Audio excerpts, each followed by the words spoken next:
Friends, బంగ్లాదేశ్‌లో కొత్త ప్రభుత్వం ఏర్పాటైంది. బంగ్లాదేశ్ అనంగానే మన భారత్‌కి గుర్తొచ్చేది షేక్ హసీనా గారు. అయితే షేక్ హసీనా గారు ఇప్పుడు భారత్‌లోనే తలదాచుకుంటున్నారు. బంగ్లాదేశ్‌లో జరిగిన విపరీతమైన అల్లర్లు ఆవిడని దాదాపుగా ప్రాణం తీసే అంచుల వరకు తీసుకువెళ్లారు.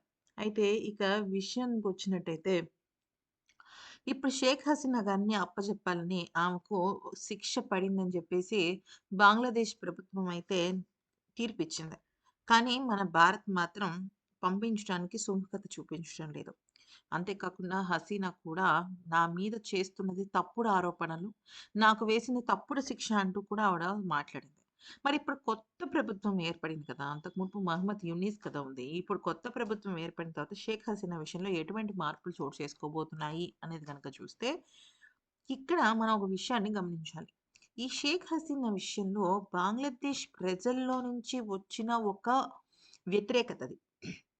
అంటే ఇప్పుడు ఏ ఒక్క కొత్త గవర్నమెంట్ వచ్చినప్పటికీ కూడా వాళ్ళు గనక షేక్ హసీనాని బ్లైండ్‌గా సపోర్ట్ చేశారనుకోండి, అప్పుడు మళ్ళీ వాళ్ళ పదవికే ముప్పు తగులుతుంది.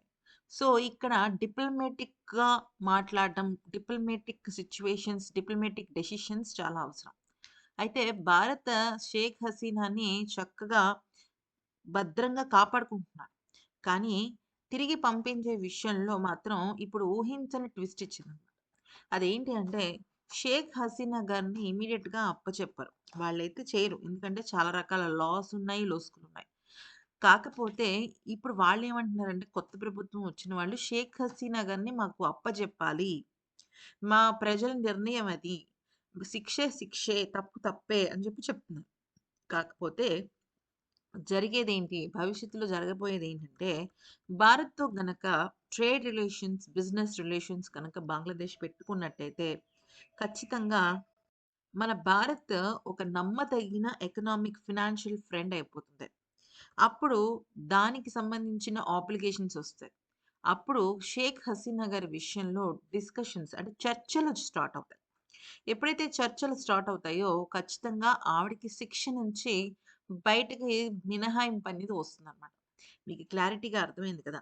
ఎప్పుడైనా ఆర్థిక సంబంధితమైన ఆబ్లిగేషన్స్ అంటే, ఒక రకమైన వాళ్ళకి రెస్పాన్సిబిలిటీస్ ఇచ్చామనుకోండి, ఖచ్చితంగా దేశం కోసం, దేశ ప్రయోజనాల కోసం, ఆర్థిక లావాదేవీల విషయం కోసం తల దించాల్సిందే. ఇప్పుడు మన భారత్ ప్లాన్ కూడా అదే. అంటే వార్ వన్ సైడ్ కాకుండా ఎంతవరకు టైంని పొడిగిస్తే అంత మంచిది. కాకపోతే ఇది చెప్పినంత ఈజీ అయితే కాదు. చాలా కష్టపడాలి. ఎన్నో రకాల బిజినెస్ ట్రేడ్ డీల్స్ అలాగే దౌత్యపరమైన చర్చలు జరగాలి. అవన్నీ జరిగిన తర్వాత బహుశా ఇది వన్ పాయింట్ ఆఫ్ టైమ్‌లో సక్సెస్ అవ్వచ్చు.